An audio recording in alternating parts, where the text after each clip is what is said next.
Domingo 31 de marzo 2024. En casi todo el mundo están celebrando el día de la Pascua, el Passover. En inglés se conoce como Easter Sunday, celebrando la resurrección de nuestro Señor Jesucristo. Nosotros los cristianos lo hacemos también, pero no tenemos que esperar a cada año.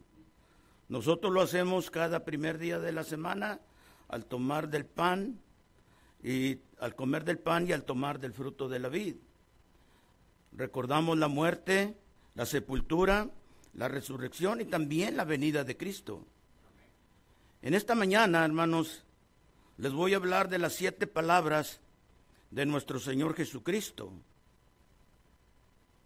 que pronunció cuando estaba en la cruz. Hoy voy a predicar de las últimas palabras o de las últimas frases que Jesús pronunció en su crucifixión. Fue antes de morir, tal como lo recogen los evangelios. No se puede determinar, hermanos, con exactitud el orden cronológico de estas últimas frases que pronunció nuestro Señor Jesucristo cuando estaba en la cruz. Según el orden tradicional y según la versión de la Biblia de Jerusalén, nos da el siguiente orden cronológico. Las 7 palabras. La primera: Padre, perdónalos porque no saben lo que hacen. La segunda: de cierto te digo, hoy estarás conmigo en el paraíso. La tercera: mujer, ahí tienes a tu hijo. Hijo, ahí tienes a tu madre. Cuarta: Dios mío, ¿por qué me has abandonado? Elí, Elí, lama sabactani, que quiere decir, Dios mío, ¿por qué me has desamparado? La quinta: tengo sed. La sexta: todo está cumplido. En otras palabras, en otra versión, consumado es. Y la séptima: Padre, en tus manos encomiendo mi espíritu. El Evangelio según San Mateo y el de Marcos mencionan solamente una de las últimas frases de Jesús, que es la cuarta: Dios mío, ¿por qué me has abandonado? El Evangelio según Lucas menciona la primera, la segunda y la séptima, según el orden de la Biblia de Jerusalén. Padre, perdónalos porque no saben lo que hacen. De cierto te digo, hoy estarás conmigo en el paraíso. Y Padre, en tus manos encomiendo mi espíritu. El Evangelio de Juan menciona las últimas 3 restantes: la tercera, la quinta y la sexta. Mujer, ahí tienes a tu hijo. Hijo, ahí tienes a tu madre, al discípulo amado. Y tengo sed, y consumado es. La pasión de Jesús, conocida también como la pasión de Cristo, son los hechos y los sucesos protagonizados por Jesucristo de entre la última cena a la crucifixión y muerte, para continuar con su entierro y su resurrección al tercer día. ¿Vamos siguiendo? La palabra castellana pasión hace referencia a los últimos sufrimientos de Cristo, entre los que incluyen la traición de uno de sus discípulos, Judas Iscariote, la negación de San Pedro, o Pedro, el apóstol Pedro, la oración en el huerto de Getsemaní, también conocido como el huerto de los olivos, mientras los apóstoles dormían y lo dejaron solo. su prendimiento tras ser señalado por el beso de Judas y renunciar sus discípulos a que le defendieran. Sus juicios fueron ante Anás, Caifás, Pilatos y Herodes. El juicio de Cristo con sus interrogatorios y sus enigmáticas respuestas de siempre de Cristo. En el transcurso de los que seguían la llamada pasión de Cristo, se producen diversos episodios. Las burlas y las torturas a cargo de los soldados romanos. La coronación de espinas y la alternativa presentada a la elección popular. ¿Suelten a Cristo o suelten a Barrabás? Su condena a muerte y el lavado de pies. El llamado Vía Crucis moderno es el camino cargando con la cruz, atravesando toda Jerusalén por la actualmente llamada Vía Dolorosa, hasta el Monte Calvario, también llamado el Gólgota, con varias caídas, ayudado por Simón de Cirene, y los encuentros y las intervenciones de mujeres que le secaban el rostro. La madre de él, María, y las mujeres de Jerusalén, la crucifixión entre dos ladrones, que la tradición les da nombres, les pone Dimas y Gestas. Dimas era el que estaba crucificado al lado derecho y Gestas el que estaba crucificado al lado izquierdo de Jesús. Nombres según la tradición de varios autores. Jesús fue juzgado por sedición y por blasfemia. ¿Qué es esto? Lo acusaban que movía y seducía a las multitudes, a grandes multitudes, y lo acusaban de que decía él ser el Hijo de Dios. Y no solamente eso, sino que también se hacía pasar por el verdadero Dios. Jesús fue expuesto a varios juicios, digamos 6 juicios. 3 juicios fueron religiosos, por los líderes judíos, por los fariseos, por el Sanedrín. 3 fueron por las autoridades romanas. Fue presentado ante Pilatos y luego también fue presentado ante Herodes. Jesús fue azotado, fue abofeteado, fue escupido y humillado. Se ofrece a la multitud liberar, que escogieran a quién liberar. Liberen a Cristo o suelten a Barrabás. Y las multitudes gritaban, suelten a Barrabás, crucifiquen a Cristo. Sin embargo, los líderes no están de acuerdo, porque muchos quieren verlo muerto. Ese era el propósito de la crucifixión.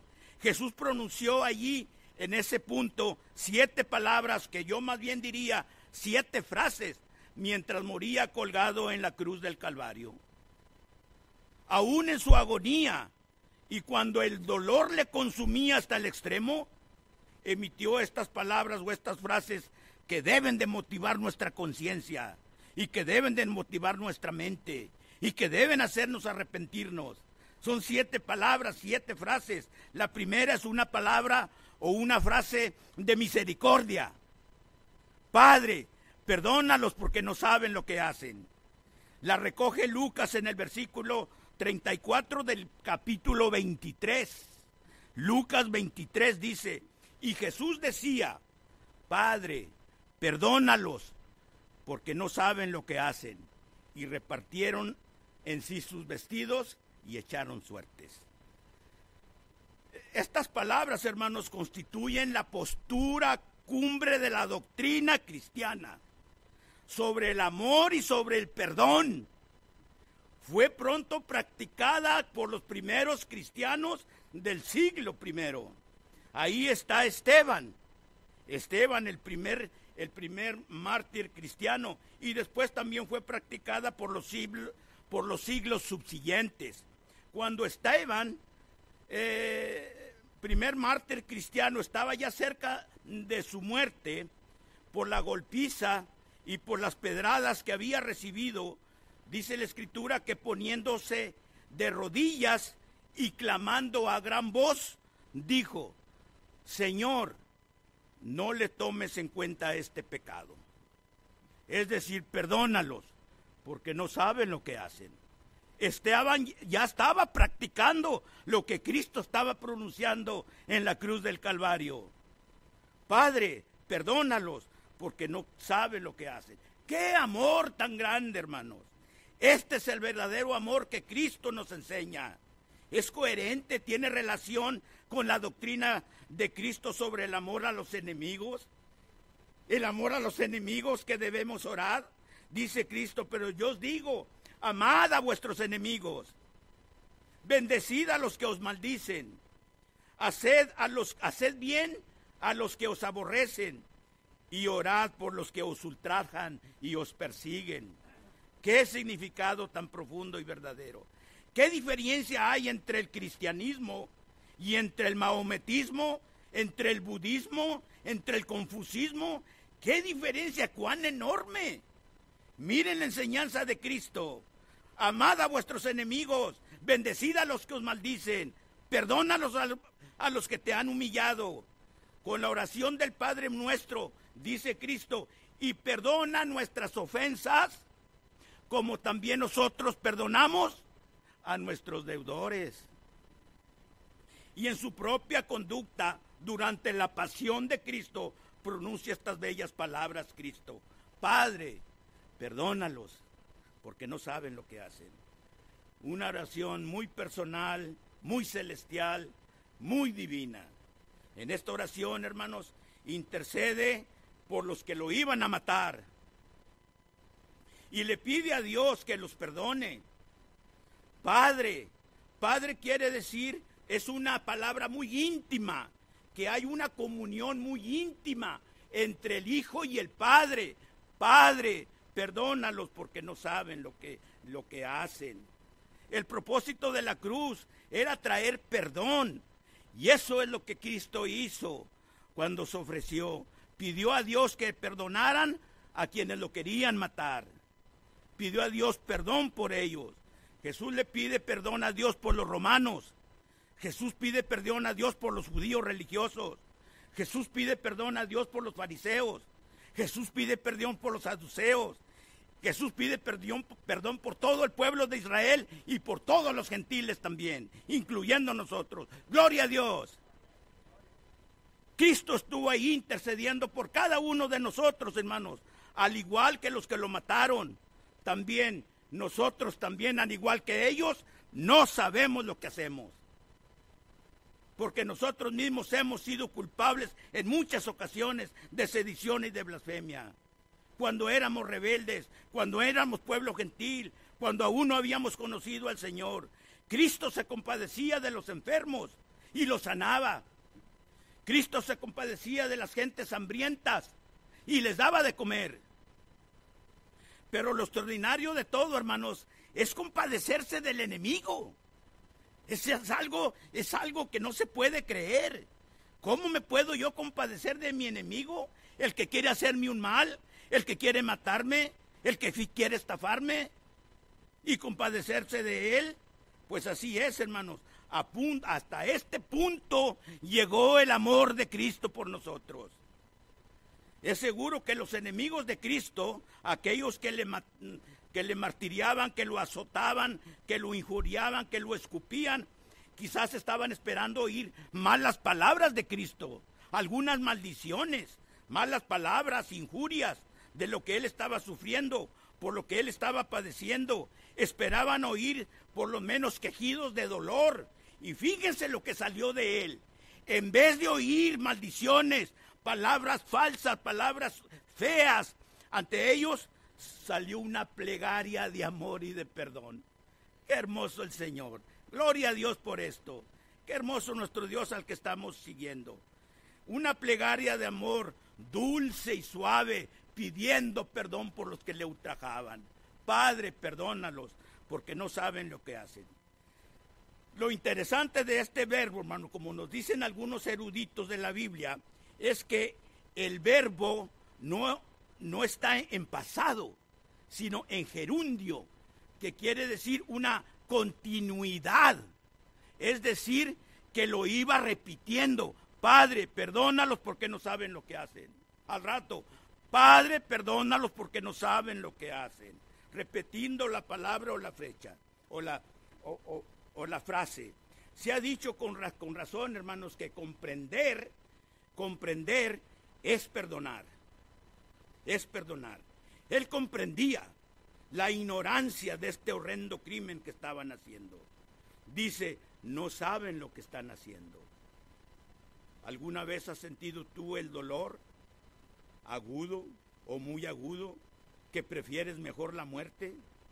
¿Has sentido tú el dolor, el sufrimiento, como si Cristo lo estuviera pasando, como si te estuviera pasando a ti, como una operación sin anestesia? ¿Cree usted que sería capaz en este momento de orar y de pedir perdón? ¿Lo haría usted? Hay que notar, hermanos, que en este momento Jesús estaba siendo torturado, injuriado, azotado, calumniado, golpeado, etcétera, etcétera. Sin embargo, él, ante esta angustia, elevó una oración de plegaria y de perdón y de amor. Padre, perdónalos porque no saben lo que hacen. Este es el cristianismo, hermanos. Esta es la religión de Cristo. No es budismo, no es maometanismo, no es islamismo, nada, es cristianismo. Un Dios de perdón y de misericordia. Él mismo enseñó a perdonar hasta 70 veces 7. ¿Cuántas? 70 veces 7. Eso fue cuando el apóstol Pedro le preguntó, Señor, ¿cuántas veces debo de perdonar a mi hermano? ¿Cuál hermano? El que peca contra mí. Hasta 7. Y Cristo le dice, no te digo que hasta 7, sino hasta 70 veces 7. Es decir, que no tiene fin. Es indefinido el perdón. Perdónalo y vuélvelo a perdonar. Así como Cristo te perdonó, vuélvelo a perdonar. 70 veces 7, no tiene fin. Sigamos pues pidiendo perdón. Esta es la primera frase. La segunda es una frase alentadora. Es de salvación. De cierto te digo, hoy estarás conmigo en el paraíso. Cristo al ladrón en la cruz. Lucas 23 recoge esta frase. Y dijo Jesús, y le dijo a Jesús, hablando del ladrón o del malhechor, acuérdate de mí cuando vengas en tu reino. Entonces Jesús le dijo, de cierto te digo, hoy estarás conmigo en el paraíso. Esa es la respuesta de Cristo a la súplica de aquel ladrón arrepentido. Jesús le promete la salvación y la vida eterna. Cristo está sufriendo, crucificando en la cruz, entre dos criminales, entre dos ladrones. La muerte de cruz, según nos dicen, era el castigo más fuerte, era la pena capital, lo más horrible que el gobierno romano imponía a los malhechores. Él clama a Jesús y puede estar seguro de que Él está escuchando y Él le va a responder. La vida eterna comienza allí, con el verdadero arrepentimiento. La vida eterna comienza con arrepentirnos y confesar a Cristo Jesús. En Cristo encontraría este hombre la vida eterna. El compañero de martirio es un ladrón, es un malhechor, a quien la tradición, como ya les dije, le da el nombre de Dimas y al otro le da el nombre de Gestas. En algunas ocasiones le llaman también el buen ladrón, es aquel que se arrepintió. Yo me imagino, hermanos, también tengo derecho a imaginarme, yo me imagino, hermanos, que él estaba atento a lo que Jesús decía y hacía, y seguramente él oía, quizás por los labios, estaban lejos, tal vez, no se podía escuchar los gritos de las multitudes, pero quizás leía los labios de Cristo, las palabras que él pronunciaba. Y seguramente esto le hace reflexionar al ladrón. Si yo pudiera comunicarme con ese padre con el que este hombre se está comunicando, Dios me perdone. Y le dice, acuérdate de mí cuando vengas en tu reino. Qué hermosas palabras. En este momento comienza él quizás a creer en Dios. Incluso quizás comienza a reprochar a su compañero del compañero de muerte, porque le dice, ni aún temes tú a Dios, estando en la misma condición. Nosotros, dice, a la verdad, justamente padecemos porque estamos recibiendo lo que merecieron nuestros hechos. Pero él, ¿qué culpa tiene él para que le estén crucificando? Nosotros sí hicimos el mal, debemos de pagar la condenación. Fíjese que se siente culpable y por un momento está de acuerdo con la justicia humana, con la justicia de los hombres, que debe haber castigo para los malhechores. De pronto pone su fe en Jesús y siguiendo el relato le dice, acuérdate de mí cuando vengas en tu reino. Qué hermosas palabras. Qué preciosa seguridad. ¿Recuerdan ustedes, hermanos, que durante su ministerio Jesús estaba afirmando que al que a mí viene, no le echo fuera? Al que a mí viene, no le echo fuera. ¿Tenía poder nuestro Señor Jesucristo? ¿Tenía poder? Claro que tenía poder. Él era el mismo Dios, manifestado en carne. Se le había dado toda la potestad y toda la autoridad en el cielo y en la tierra. Tenía poder para perdonar pecados. Aún no moría él en la cruz. Aún no estaba efecto el Nuevo Testamento y no entraba en vigor el bautismo en agua para perdón de los pecados. Aún no decía consumado es, y sin embargo le perdona sus pecados. De cierto te digo, hoy estarás conmigo en el paraíso. El apóstol Pablo lo aclara perfectamente cuando escribe a los romanos en el versículo 9 del capítulo 10, que si confesares con tu boca que Jesús es el Señor y creyeres de todo corazón que Dios le levantó de los muertos, serás salvo, porque con su boca se confiesa para salvación. Con el corazón se cree y con su boca se confiesa para salvación.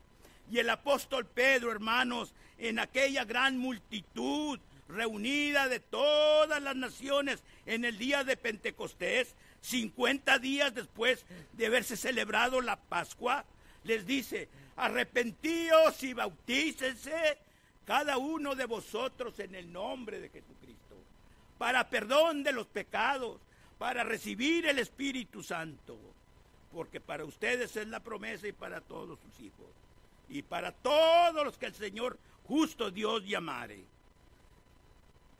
Esta es la segunda palabra, el perdón, la consolación y la salvación. La tercera es una frase cuidadosa. Cuidadosa. Madre, he ahí tu hijo, hijo, he ahí tu madre. Esta la recoge Juan en el Evangelio de Juan capítulo 19. Cuando vio Jesús a su madre y al discípulo a quien él amaba, que estaba presente, dijo a su madre, mujer, he ahí tu hijo. Después dijo al discípulo, he ahí tu madre. Y desde aquella hora el discípulo la recibió en su casa. De todos los discípulos de Jesús, solo Juan quedaba. Solo Juan estuvo presente durante sus juicios. ¿Por qué solamente Juan? ¿Qué de Juan? ¿Por qué no estaba José, el padre de él? No estaba allí. José, según nos dicen, la tradición ya había muerto. José había muerto, según se cree en otros libros. Ahí estaba Juan. Juan era hijo de Zebedeo y de Salomé, quien era hermana de María, la madre de Jesús. Por tanto, Juan, se dice, era primo hermano de Jesús, porque no estaban sus propios hermanos. ¿Por qué no estaban sus propios hermanos allí junto al dolor, junto a la crucifixión? Porque dice la Escritura que ni aun sus hermanos creían en él. ni sus propios hermanos de sangre creían en él. Juan 7:5. Como María creía a Jesús, ella fue echada a un lado por la falta de fe de sus hijos. Y fíjese hasta dónde llevaron. Con la muerte de Jesús, María quedaba desamparada, pero no fue demasiado su dolor como para olvidar lo que es una madre. Imagínese como madre lo que estaría sufriendo por su hijo. ¿Se imaginan ustedes? Pero Jesús, como hijo humano de una dolorosa mujer adolorida, se acuerda que él, como hijo mayor, tenía los deberes humanos también, y los atendió cuidadosamente, encomendando a aquella buena amante madre a su discípulo amado. Juan, he ahí tu madre. Su resignada pero dolorida madre lo necesitaba. Él estaba siendo crucificado. ¿Y dónde estaban los demás? Juan, el hijo amado, el discípulo amado. Seguramente su fe estaba pasando por alguna prueba, pues aquel era aquel poderoso en las palabras, en las obras, y estaba siendo dejado crucificarse, y no hacía nada para remediarlo. Él estaba seguro, quería cumplir las profecías, quería cumplir el plan divino, no podía fallar. Si nos hubiera fallado nuestro Señor Jesucristo, hermanos, estaríamos nosotros todos perdidos. Estaríamos en bancarrota espiritual. Estaríamos fuera sirviendo a Satanás y al mundo de los demonios. Pero Cristo venció, cumplió su plan, fue a la cruz, murió, fue sepultado y fue resucitado, y esperamos su segunda venida. Gloria a Dios. Amén. Gloria al Señor. Obviamente quizás algunos parientes cercanos estaban ahí cerca de la crucifixión, pero prefirió darle el encargo a su discípulo amado, ya que posiblemente José, su padre, ya había muerto. Con esto Jesús nos hace pensar, hermanos, con esto Jesús nos hace pensar que no debemos de dejar de pensar en nuestros seres queridos, que no debemos de olvidar a nuestros padres, que no debemos de olvidar a nuestra madre, aunque ya no esté con nosotros, aunque nuestro padre ya esté en la presencia de Dios, aunque nuestra madrecita querida ya esté ante Dios. Con estas palabras Cristo nos está enseñando que no debemos de olvidar a nuestra madre y a nuestro padre. Mujer, ahí tu hijo, hijo, él ahí tu madre. El apóstol Pablo también lo señaló, diciendo, honra a tu padre y a tu madre, que es el primer mandamiento con promesa. Y no es cierto, hermano. No recordamos a nuestras madres, hermano Artigas. No recordamos a nuestras madres, Julio. No recordamos a nuestros seres queridos. Los amamos y los seguimos queriendo, porque nos aman, nos protegen. Y estas son las enseñanzas de Cristo, nuestro Señor Jesucristo. La cuarta frase es una frase patética, conmovedora. Dios mío, ¿por qué me has desamparado? La recoge Mateo 27, esta. Cerca de la hora novena, como a las 3 de la tarde, Jesús clamó a gran voz, diciendo, a gran voz, Elí, Elí, lama sabactani, que quiere decir, Dios mío, ¿por qué me has abandonado? Es una oración, hermano, tomada del Salmo 22. Probablemente pronunció Jesús todo el Salmo completo, y en arameo, porque están las palabras Elí, Elí, lama sabactani. Los que estaban allí presentes creyeron que era una súplica o una llamada de auxilio al profeta Elías. Elí, Elí, no es Dios mío. Él estaba pidiendo ayuda a Elías, pero no, él estaba clamando a Dios. ¿Por qué me has desamparado? Este es un acto, hermanos, de profunda soledad y alejamiento de Dios. Es el punto más profundo de la cruz. Probablemente sea el texto más misterioso. ¿Cómo es posible que Dios desamparara al justo? ¿Cómo es posible? ¿Cómo es posible que Dios se separe de su Hijo? ¿Cómo es posible que Dios se desampare a sí mismo? Señala el profundo, el abismo que existe entre Dios y la humanidad. Esa existencia, hermano. Jesús mismo se identifica con nosotros. El desamparo de Jesús es el nuestro. Y su muerte es nuestra muerte. Esta es la palabra más misteriosa que no se las podría explicar. Pero es la práctica que Jesús usa. Mi Padre y yo somos uno. El que me ha visto a mí, ha visto al Padre. Sin embargo, vemos que este privilegio, hermanos, no era posible cuando se hallaba cargado con todos nuestros pecados. Él ama al pecador, sí, pero aborrece el pecado. Él no puede consentir el pecado, y Jesús siente en este momento que la presencia divina se aleja de él y abre su boca y exclama: Dios mío, ¿por qué me has desamparado? Pero pensemos por un momento, hermano, lo que esto representa, y la queja o la duda. Más bien era una situación interna de lo que siente uno completamente cuando está junto al Padre. Cuando estás junto al Padre. Es una pregunta también exclamativa que no requería respuesta. Dios mío, ¿por qué me has desamparado? ¿Qué podía haberle dicho Dios? Está cumplido. Todo esto es para que se cumple lo que dijo el profeta en tal libro y en tal versículo y en tal capítulo. Eso es todo lo que le respondería.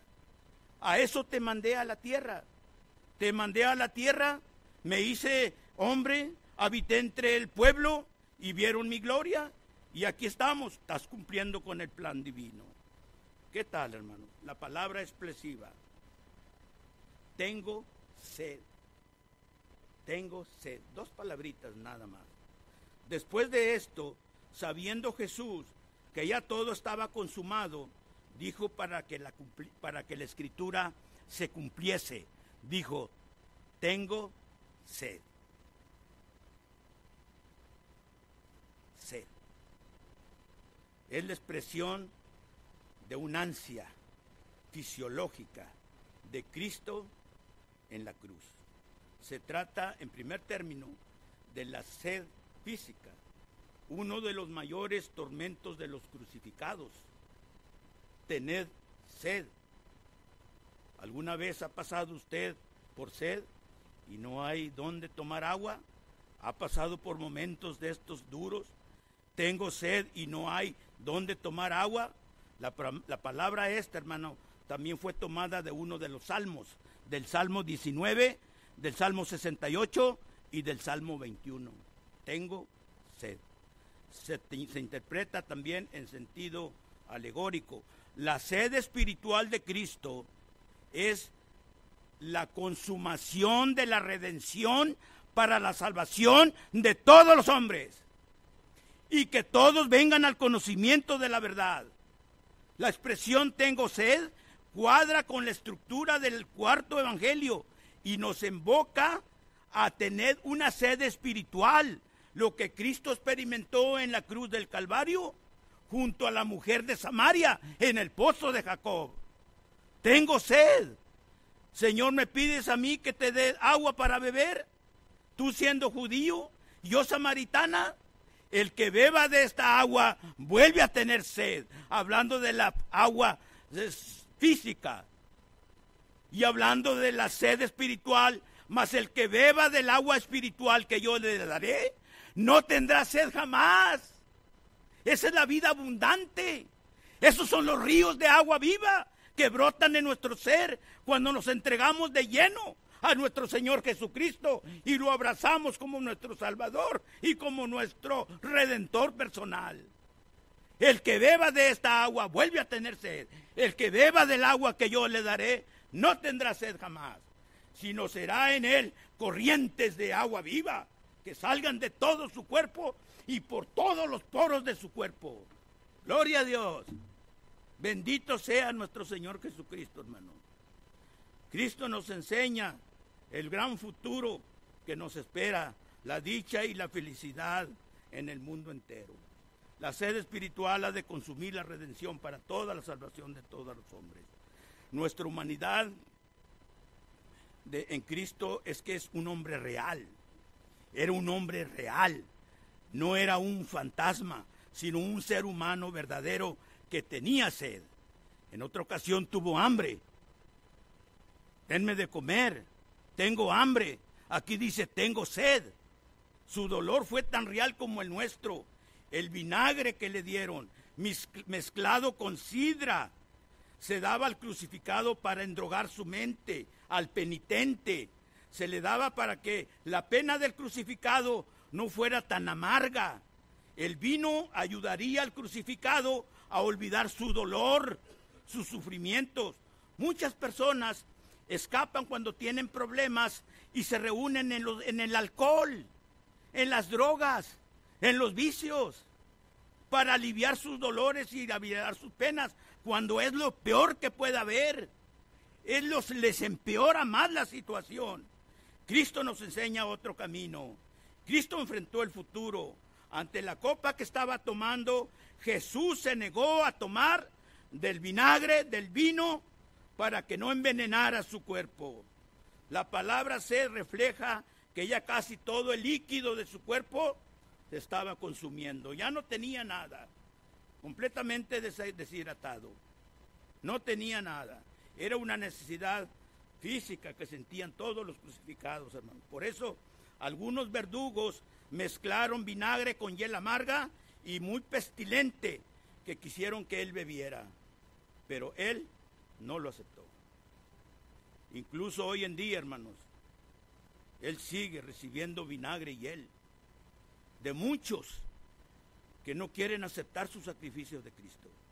Todavía le están dando vinagre y hiel. Muchos todavía en la actualidad no han aceptado a Cristo como su Señor y Salvador.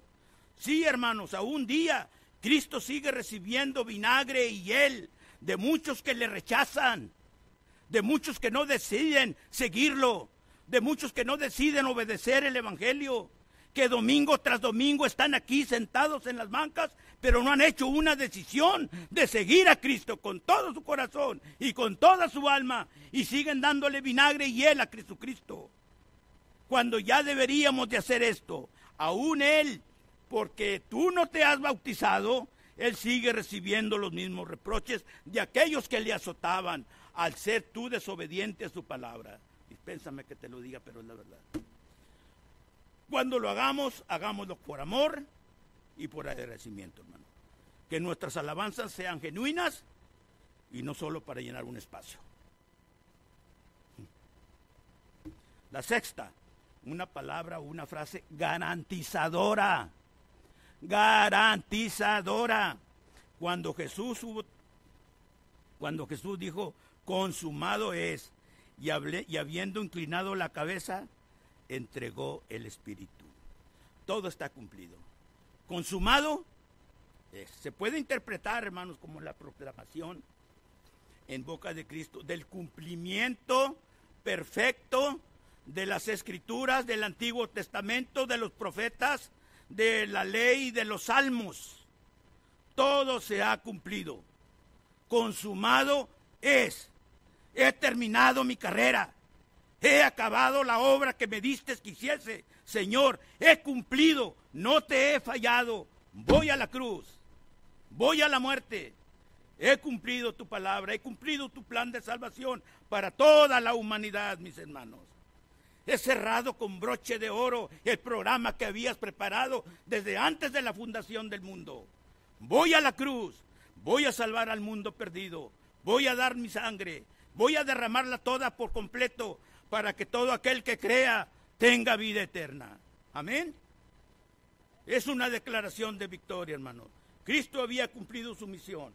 Había conseguido el propósito para lo que Él fue enviado.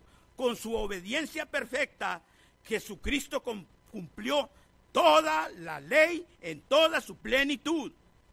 No penséis que he venido a abrogar la ley o los profetas. He venido a cumplirla. Y ahí está, no falló, cumplido es, completo está, consumado es. Gloria a Dios por Cristo. En su muerte en la cruz, hermanos, Cristo llevó el castigo que requería la ley de todos aquellos que rompían sus ordenanzas. Por medio de su vida y de su muerte, podemos ser justificados delante de Dios nuestro Padre. He dicho, somos justos porque su justicia es contada por medio de nosotros, por medio de la fe. Por medio de la fe. Consumado es. En la cruz de Cristo, el diablo fue destruido. La ley fue cumplida. Y nuestro pecado fue borrado. Gloria a Dios, hermano. Fue borrado, fue quitado. No hay acusación. El abismo de separación entre Dios y los hombres ha desaparecido. Ahora ya tenemos comunión con Él.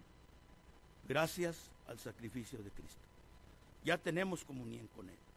La cruz abre la puerta al reino de los cielos. Tenéis entrada al reino de los cielos. Gloria al Padre, gloria al Hijo. Consumado es. Significa que ya está todo terminado, ya está todo cumplido.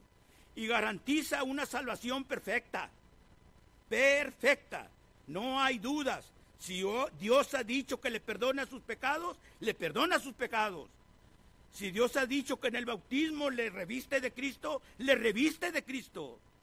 Si Dios ha dicho que a través del bautismo su nombre está inscrito en el libro de la vida, está inscrito en el libro de la vida. No falla, es perfecta.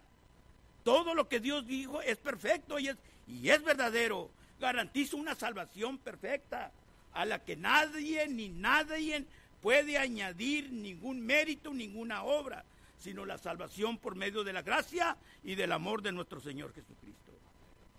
Así es. Si usted tiene una factura con un sello que dice pagado, es porque está pagado. Aquí está pagado. Está pagado. No intentaría usted volverla a pagar. ¿Por qué? Porque ya está pagado y aquí está el sello. Pagado. Eso es lo que Cristo hizo por nosotros. Pagó con su sangre la redención de nuestros pecados.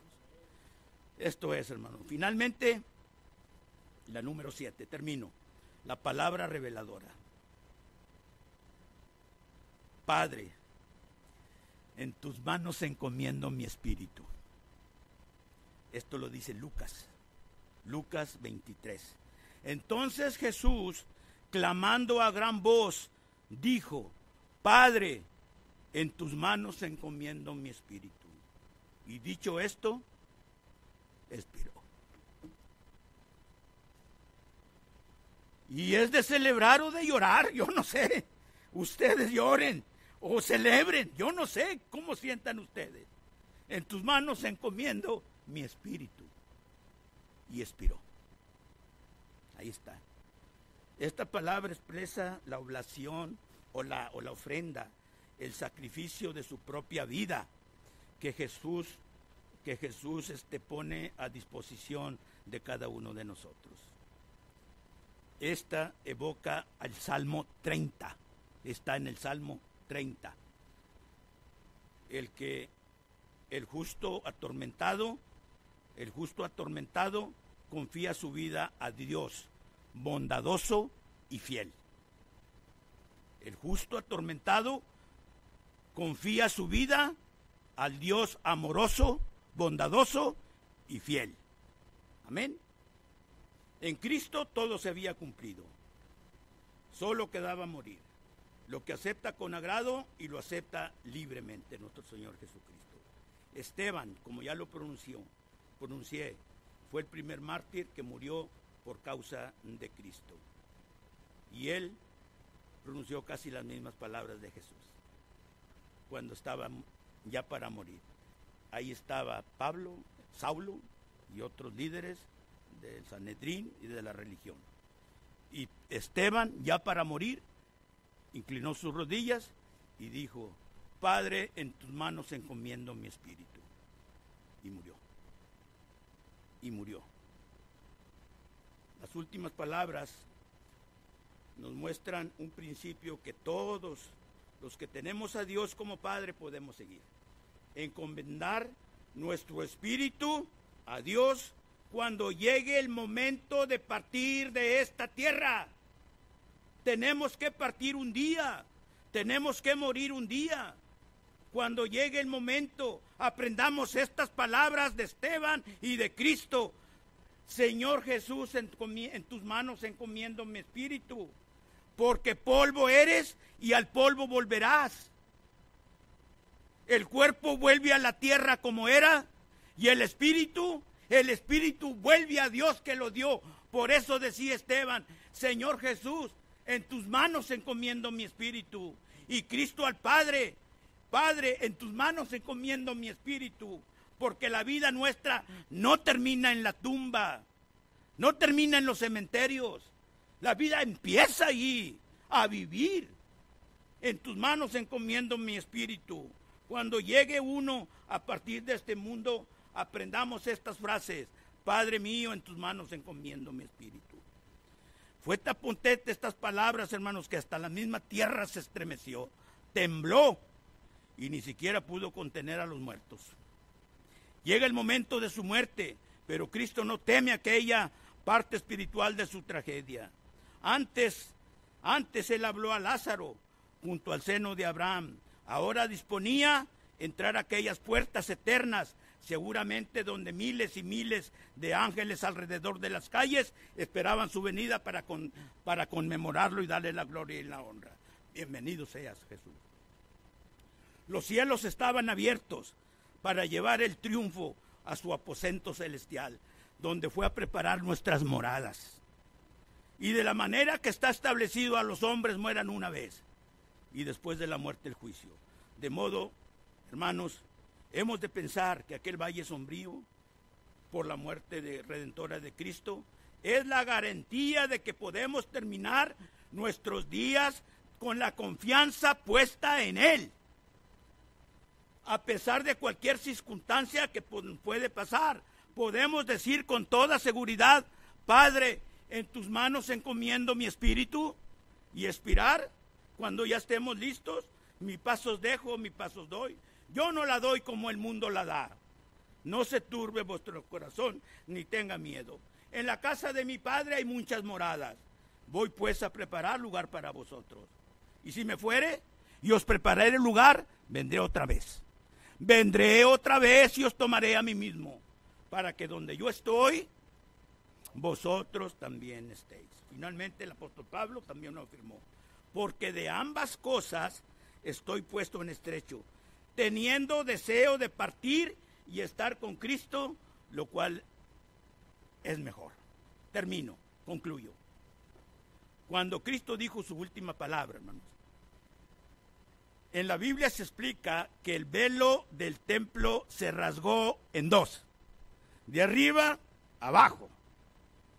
Ya no hay más que ir a Jerusalén año tras año para ofrecer sacrificios en el día de la expiación. No tenemos que ir, el velo se rasgó. Tenemos entrada al lugar santísimo por medio de nuestro Señor Jesucristo hasta la gloria misma. En la casa de mi Padre hay muchas moradas. Gloria a Dios por el sacrificio de Cristo. Fue perfecto, ha sido completado. Y tanto usted como yo, estimado hermano, tenemos acceso a la presencia de Dios por medio de nuestro Señor Jesucristo. Vamos a ponernos de pie.